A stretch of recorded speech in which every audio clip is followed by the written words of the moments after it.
नमस्कार, स्वागत है आपका 18 नाउ स्वदेश पर। मैं हूं आपके साथ पूजा त्रिपाठी और आप देख रहे हैं आज का बाजार। इस शो में हम आपको बताएंगे कि आज दिन भर मार्केट में किस तरह का कारोबार देखने को मिला। अगर बाजार पर नजर डालें तो आज शानदार तेजी थी, गैप अप ओपनिंग देखने को मिली और उसके बाद की जो तेजी थी वो टिकाऊ रही और निफ्टी करीब 250 अंक ऊपर 17,200 के पास बंद हुआ और बैंक निफ्टी में भी शानदार तेजी देखी गई। 322 अंकों की मजबूती के साथ बैंक निफ्टी में भी क्लोजिंग दी और सेंसेक्स में भी करीब 770 अंकों से ज्यादा की क्लोजिंग देखने को मिली और सभी सेक्टर इंडेक्स अगर देखेंगे तो सभी हरे निशान में ही कारोबार कर रहे थे।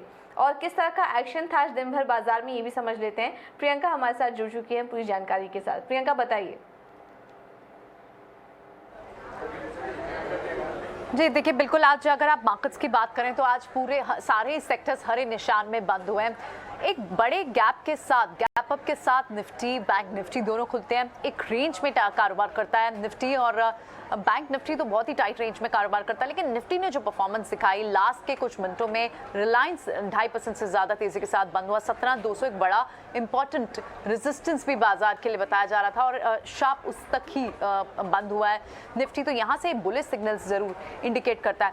अगर आप सारी पैक्स की बात करें तो ऑटो से आज फिर से आपको एक लीडरशिप आते हुए दिखाई दी, लेकिन इस बार जो तेजी थी, जो मूवर्स थे, वो मारुति के अलावा तमाम दूसरे काउंटर से हीरो मोटोकॉर्प, बजाज ऑटो, एम&एम सभी में तेजी थी। इनफैक्ट ना सिर्फ auto pack, auto ancillary pack, tyre stocks सब में एक अच्छी खासी बॉयंसी देखने को मिली। एनर्जी पैक दूसरा बड़ा सेक्टर था जहां पर तेजी थी रिलायंस की वजह से, वहां पर हमने तेजी देखी। और इसके बाद आपको कंजम्पशन स्टॉक सारे तेज देखने को मिले।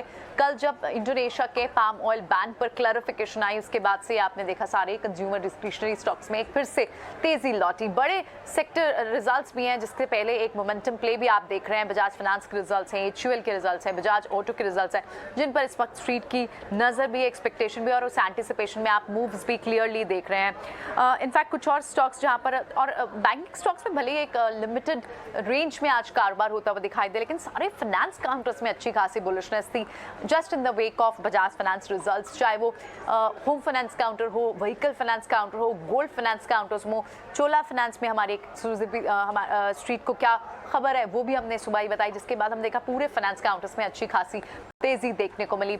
मेक मनी ऑर्गेनिक्स के अच्छे रिजल्ट आए, जिसके बाद हमने देखा फिर से आपको केमिकल स्पेस बजिंग में दिखाई दिए। तो कुछ बुलिश सिग्नल ही इसे कहना चाहिए, जहां एक्सपर्ट्स मानते हैं कि 17,200 एक बड़ा रेजिस्टेंस था, वो बाजार क्रॉस करता है तो आप यहां से बुलिश बेट्स लेंगे। हालांकि निफ्टी में बैंक निफ्टी से ज्यादा आपको स्ट्रॉन्ग इस वक्त निफ्टी बंद होते हुए दिखाई दिया है। और बहुत बहुत शुक्रिया प्रियंका ये सारी जानकारी देने के लिए। तो अब शानदार तेजी देखने को मिली, खास करके बैंक निफ्टी में हम 2 दिनों से देख रहे हैं कि काफी अच्छी तेजी देखने को मिल रही है और आज सरकारी बैंक भी इस तेजी में हमने देखा कि योगदान कर रहे थे। तो ये तो था मार्केट का एक्शन, लेकिन चलिए नतीजों की बात करते हैं। और अब एक एक करके कंपनियों के, निफ्टी के दिग्गज कंपनियों के नतीजे भी आना शुरू हो चुके हैं और ऐसे में FMCG स्पेस की बड़ी कंपनी HUL भी अपने नतीजे घोषित करने वाली है। कैसे रहेंगे नतीजे ये भी समझ लेते हैं। शरद हमारे साथ जुड़ चुके हैं पूरी जानकारी के साथ। शरद, बताइए HUL के नतीजों से क्या अनुमान है? FMCG दिग्गज HUL के नतीजे के एक्सपेक्टेशंस में जो रेवेन्यू में अनुमान है लगभग 6.5% का ग्रोथ का, हालांकि पैट थोड़ी सी सपाट रहने वाली है, लगभग 1.7% का। एबिडा में ऑलमोस्ट 4.7% का ईयर ऑन ईयर बेसिस पे उछाल का अनुमान है। हालांकि मार्जिन्स में थोड़ी प्रेशर रहेगी, जहां पे 40 बेसिस पॉइंट्स का कॉन्ट्रैक्शन का एक्सपेक्टेड है, ऑलमोस्ट 23.9% आए। अब सेल्स की बात करें तो यहाँ पे लार्जली ड्रिवन रहेगा प्राइसिंग के कारण, जो प्राइस हाइक्स लिए गए हैं इस क्वार्टर में। अब जो सेल्स की वॉल्यूम में जो इम्पैक्ट होगी उसके कारण होंगे डाउन ट्रेडिंग होंगे आपके लो प्राइस यूनिट्स के। और दूसरा बात है कि जो डिस्क्रिशनरी खर्चे हैं उसको जो है उसको थोड़ा कट किया गया है, तो उसके कारण जो है आपके टॉप लाइन नंबर्स भी थोड़े अच्छे दिख रहे हैं। हालांकि मार्जिन्स में जो है दबाव बना रहेगा रॉ मटेरियल कॉस्ट के कारण, और एक लैग ली गई है प्राइस हाइक्स में, जो है थोड़ी लैग ली गई है और एक इंक्रीज सेलियंस देखी गई है आपके LUP सेगमेंट के लिए। लेकिन अगर सेगमेंट्स की बात करें तो होम केयर सेगमेंट में जो अच्छी प्रदर्शन का उम्मीद है, और आगे जाते हुए न्यूट्रिशन बिजनेस की क्या अपडेट रहती है वो बहुत इंपॉर्टेंट रहेगा। क्या आउटलुक रहने वाला है आपके रूरल और अर्बन डिमांड के बीच, ये दोनों भी बहुत इंपॉर्टेंट ट्रिगर्स रहने वाले स्टॉक के लिए। इसके अलावा प्राइसिंग एक्शन और नई लॉन्चेस की क्या स्ट्रैटेजी है वित्त साल 2023 में, वो बहुत एक इंपॉर्टेंट ट्रिगर रहेगा। और आखिर में सबसे इंपॉर्टेंट बात कि रॉ मटेरियल इन्फ्लेशन के ऊपर उनकी क्या सोच रहेगी। बिल्कुल, तो अब मार्जिन को लेकर किस तरह के नंबर्स आते हैं, सेगमेंटल परफॉर्मेंस कैसा रहता है, इन तमाम बातों पर हमारी नजर रहेगी। चलिए आगे बढ़ते हैं और कुछ और भी नतीजों पर फोकस करते हैं। ऑटो स्पेस से भी बजाज ऑटो अब अपने नतीजे घोषित करेगी और बजाज ऑटो के नतीजे कैसे रह सकते हैं ये भी समझ लेते हैं। सृष्टि हमारे साथ जुड़ चुकी हैं पूरी डिटेल्स के साथ। सृष्टि बताइए। ऑटो सेक्टर की दिग्गज कंपनी बजाज ऑटो के नंबर्स का इंतजार है और इस बार जो दो अहम नंबर्स हम वॉच आउट करेंगे वो होंगे कंपनी के मार्जिन्स और उनका प्रॉफिट फिगर, क्योंकि मार्जिन्स में कई सारे फैक्टर्स हैं जो कि कंपनी के टेल विंड्स और हेडविंड्स के तौर पे काम करेंगे। उनके बारे में विस्तार से बात करेंगे, पर सबसे पहले कंपनी के ओवरऑल वॉल्यूम्स देखते हैं। डेफिनेटली वहाँ पर एक प्रेशर था जो कि साल दर साल और क्वार्टर ऑन क्वार्टर देखे तो 17% का डिक्लाइन देखने को मिला। डोमेस्टिक 2 व्हीलर सेगमेंट में प्रेशर था, पर 3 व्हीलर सेगमेंट ने थोड़ा सा सहारा ज़रूर दिया और एक्सपोर्ट्स ओवरऑल बीती क्वार्टर में म्यूटेड साबित हुए, जिसका इम्पैक्ट कंपनी के फाइनेंशियल्स पे भी पड़ेगा। इनके ओवरऑल रेवेन्यू में करीब 11% का हम साल दर साल की गिरावट की उम्मीद कर रहे हैं। इनका EBITDA देखें तो वहाँ पे 25% की कटौती की उम्मीद है, पर कंपनी के मार्जिन्स अगर देखें तो 17.7% जो कि Q4 ऑफ FY21 में कंपनी ने घोषित की थी, इस बार घटकर 15% के आसपास रहेंगे। पर तिमाही दर तिमाही अगर उसे देखें तो वो कंपनी कहीं ना कहीं मेंटेन करती हुई नजर आएगी। और आखिरी यानी कि बॉटम लाइन में देखें तो 22% के इनके मुनाफे में गिरावट की हम साल दर साल उम्मीद कर रहे हैं और 1000 करोड़ से थोड़ा अधिक कंपनी इस बार अपना मुनाफा घोषित करती हुई नज़र आ सकती है। अगर इनके मार्जिन्स की बात करें अब तो कई सारे हेडविंड्स हैं। यहाँ पे देखिए आप किस तरीके से कच्चे माल की लागत में बढ़त हो रही है और साथ ही नेगेटिव ऑपरेटिंग लेवरेज का भी इनको इम्पैक्ट पड़ता हुआ नज़र आएगा। पर टेल विंड्स भी काफ़ी सारी हैं। कंपनी ने प्राइस हाइक लिया है, साथ ही करेंसी बेनिफिट्स ऑन एक्सपोर्ट्स देखने को मिलेगा और जिस तरीके का मिक्स है कहीं ना कहीं वो भी इनके मार्जिन्स को सहारा देता हुआ नज़र आएगा। तो ये तो रही नंबर्स की बात। बताने वाले नतीजों में ईवी लॉन्च पाइपलाइन कंपनी किस तरीके से प्लान कर रही है, साथ ही एक्सपोर्ट्स को लेकर और सेगमेंट वाइज ग्रोथ को लेकर कंपनी का क्या आउटलुक है, इस पे भी हमारी नजर रहेगी। ऑलराइट, बहुत बहुत शुक्रिया सृष्टि ये सारी जानकारी देने के लिए। तो बजाज ऑटो के नंबर्स पर भी हमारी नजर रहेगी। आय में करीब 11% की गिरावट और मुनाफे में भी 22% की गिरावट एक्सपेक्टेड है और किस तरह के ईवी स्पेस को लेकर कंपनी कमेंट करती है इस पर भी हमारा फोकस रहेगा। लेकिन इस बीच HDFC लाइफ अपने नतीजे घोषित कर चुकी है और कैसे रहे हैं नतीजे, कंपनी के मुनाफे और न्यू बिजनेस प्रीमियम में किस तरह का इजाफा हुआ है ये भी समझ लेते हैं। और सौमित हमारे साथ जुड़ चुके हैं पूरी डिटेल्स के साथ। सौमित बताइए HDFC लाइफ के नंबर्स कैसे रहे? तो अगर आप देखेंगे तो HDFC लाइफ के नंबर में जो सरप्राइज फैक्टर आया है वो है वैल्यू ऑफ न्यू बिजनेस। ये करीब 895 करोड़ रुपीस के आसपास है। एनालिस्ट के एक्सपेक्टेशंस थे ये नंबर करीब 820 करोड़ के आसपास होगा, तो ये एक पॉजिटिव फैक्टर है और इसी कारण हमें ये शार्प अपमूव HDFC लाइफ के शेयर प्राइस में दिख रहा है। VNB मार्जिन्स भी एनालिस्ट के एक्सपेक्टेशंस थे कि थोड़े बहुत कॉन्ट्रैक्ट हो सकते हैं fourth quarter of financial year 2022 में, बट उसके बल्कि अगर आप देखेंगे आप तो 200 बेसिस पॉइंट्स का एक्सपेंशन आया और VNB मार्जिन्स करीब 29.4% पे आया है for the fourth quarter of financial year 2022।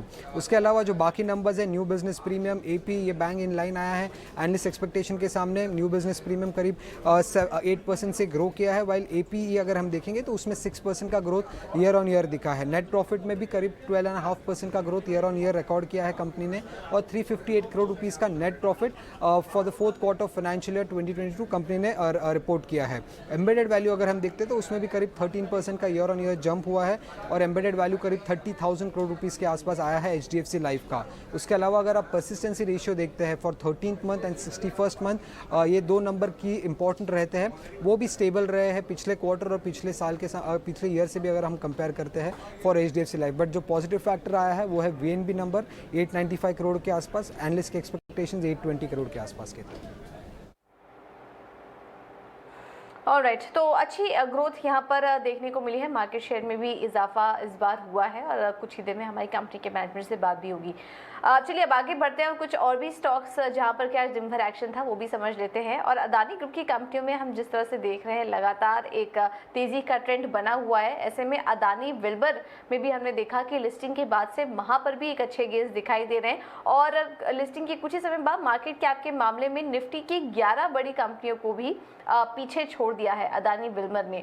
और क्या कुछ डिटेल्स हैं इसकी ये भी समझ लेते हैं, क्या तेजी के फैक्टर्स रहे हैं अदानी विल्मर के लिए, इस पर बात कर लेते हैं। और शरद हमारे साथ बने हुए हैं पूरी डिटेल्स के साथ। शरद बताइए अदानी विल्मर में जो तेजी आई है उसके पीछे की वजह क्या है? जी, अदानी विलमार फोकस में है और ये जो है 7वीं कंपनी होने वाली है अदानी ग्रुप से जो आपके 1 लाख करोड़ के जो मार्केट कैपिटलाइजेशन के आंकड़े उसको पार की गई है। स्टॉक देखें तो ऑलमोस्ट 3.6 टाइम्स लिस्टिंग से बढ़ोतरी देखने को मिली है और 92% ग्रोथ तो एक महीने में देखने मिली है। अब देख सकते हैं यहाँ सारे स्टॉक्स को देखें तो लगभग 17 करोड़ का मार्केट कैपिटलाइजेशन अदानी ग्रुप का भी चल रहा है। उसमें ऑफकोर्स टॉप में अदानी ग्रीन है और इम्पॉर्टेंट बात है कि पहले जो आप कहते हैं कि जो निफ्टी कंपनीज की मार्केट कैप है उसमें से 11 कंपनीज को ऑलरेडी पिछाड़ चुके हैं। अदानी विलमार हाल ही में लिस्टिंग हुई थी और आप देख सकते हैं बड़े दिग्गज स्टॉक्स जैसे कि Shri cement, BPCL, Britannia, Tata consumer products, Eicher Motors, ये सारे जो कंपनीज है 1 लाख करोड़ के नीचे मार्केट कैप पे पर फिर भी निफ्टी में है। अब रिसेंट आईपीओज में भी जो प्रदर्शन है उस पर भी फोकस करेंगे। वहाँ पे भी आप देख सकते हैं जोमेटो, मैक्रोटेक डेवलपर्स, पेटीएम, आपके पॉलिसी बाजार, इनके भी मार्केट कैप लगभग 31,600 करोड़ से 63,000 करोड़ तक है। लेकिन अदानी विलमार जो है बहुत बड़ा आउट परफॉर्मर है। आगे के अहम ट्रिगर्स के बारे में अब बात करते हैं कि क्या जो है स्टॉक के लिए पॉजिटिव हो सकता है आगे जाते हुए। सबसे पहला है कि एक बड़ी मार्केट अपॉर्चुनिटी आने वाली है पैकेज्ड फूड्स में। जिस तरह कोविड के कारण जो है इसमें इंक्रीज देखने डिमांड में मिला है, लो कैपिटल कंजम्पशन के कारण क्या है ग्रोथ की एक हेडरूम बनती है। इसके अलावा एक एबिलिटी आती है कि रूरल और सेमी अर्बन वो एरिया पे जो है उस डिमांड पे फोकस करेगी कंपनी और एनालिस्ट कह रहे हैं कि एक पॉजिटिव ट्रिगर देखा जाएगा। और याद रखिए जो हाई मार्जिन बिजनेस जिसमें प्रीमियम और हेल्थ फोकस सेगमेंट है उस पर भी फोकस रहने वाला है। और मार्च के महीने में बड़े बड़े सिग्निफिकेंट प्राइस हाइक्स जो है कंपनी ने लिए थे क्योंकि रॉ मटेरियल प्राइसेस में बढ़ोतरी देखने मिली है। बिल्कुल, तो काफ़ी इंटरेस्टिंग है ये देखना क्योंकि निफ्टी में भी जितनी कंपनियां थी, बड़ी कंपनियां थी जो कि शामिल हैं, उनको भी पीछे छोड़ चुका है अदानी विलमार और 1 लाख करोड़ से ज़्यादा का मार्केट कैप हो चुका है। यही नहीं, अदानी ग्रुप की बाकी जितनी कंपनियां हैं उनके भी मार्केट कैप में ऐसे कुछ देखने को मिल रहा है। लगातार हम देख रहे हैं तेज़ी का मोमेंटम यहाँ पर जारी है, तो अदानी ग्रुप की कंपनियों पर नज़र रखिए।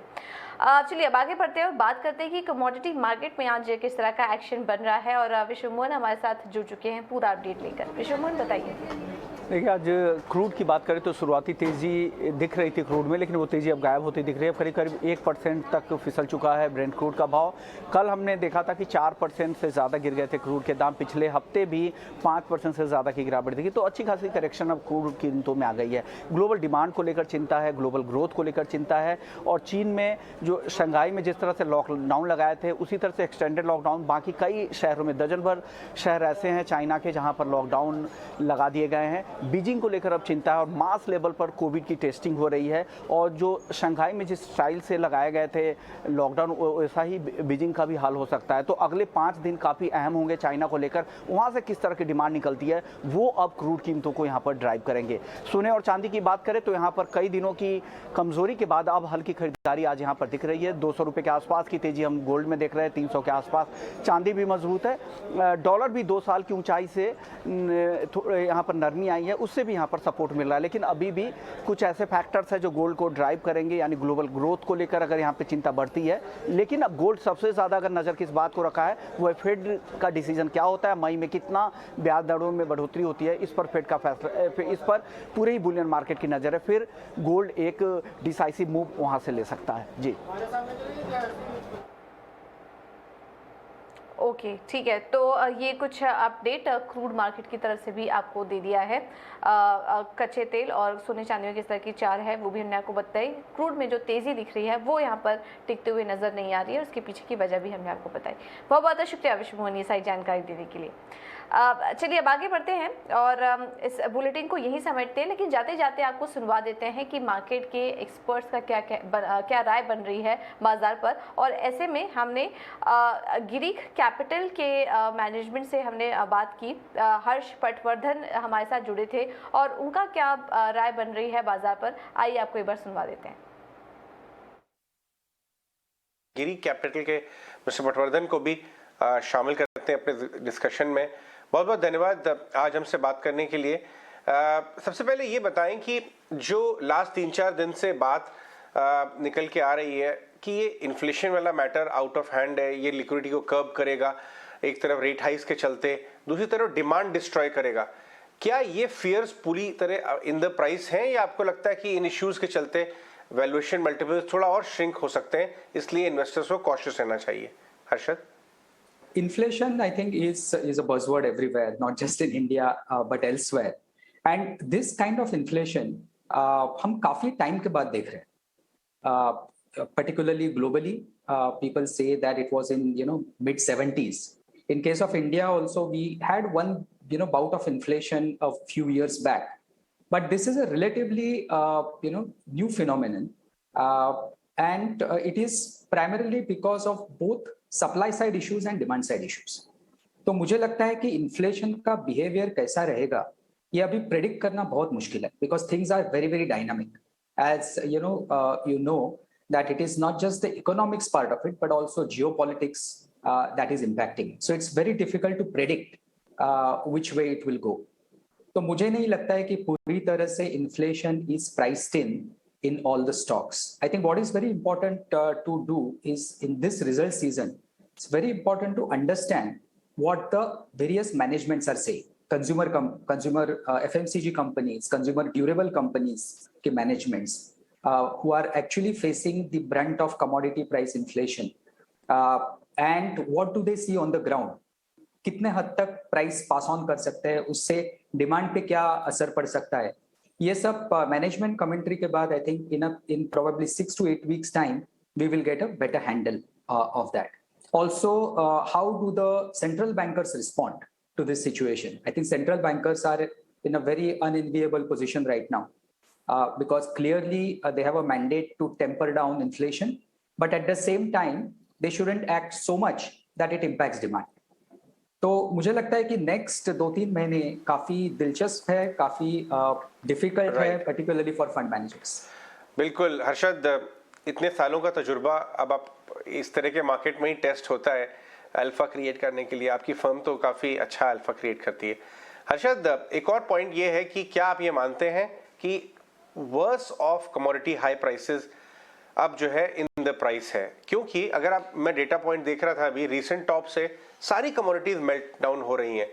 इनफैक्ट एग्री कमोडिटीज के प्राइसेस भी नीचे आ रहे हैं, नॉट ओनली इंडस्ट्रियल कमोडिटी. अगर ये है, ऐसी बात सच है या आप ऐसा मानते हैं, तो capex related stocks, auto stocks, जो लार्ज कंज्यूमर्स हैं इन सारी इंडस्ट्रियल कमोडिटीज के, क्यों ना उन्हें लोड अप किया जाए? आपको लगता है कि उस तरफ देखने का एक सही समय आ गया है?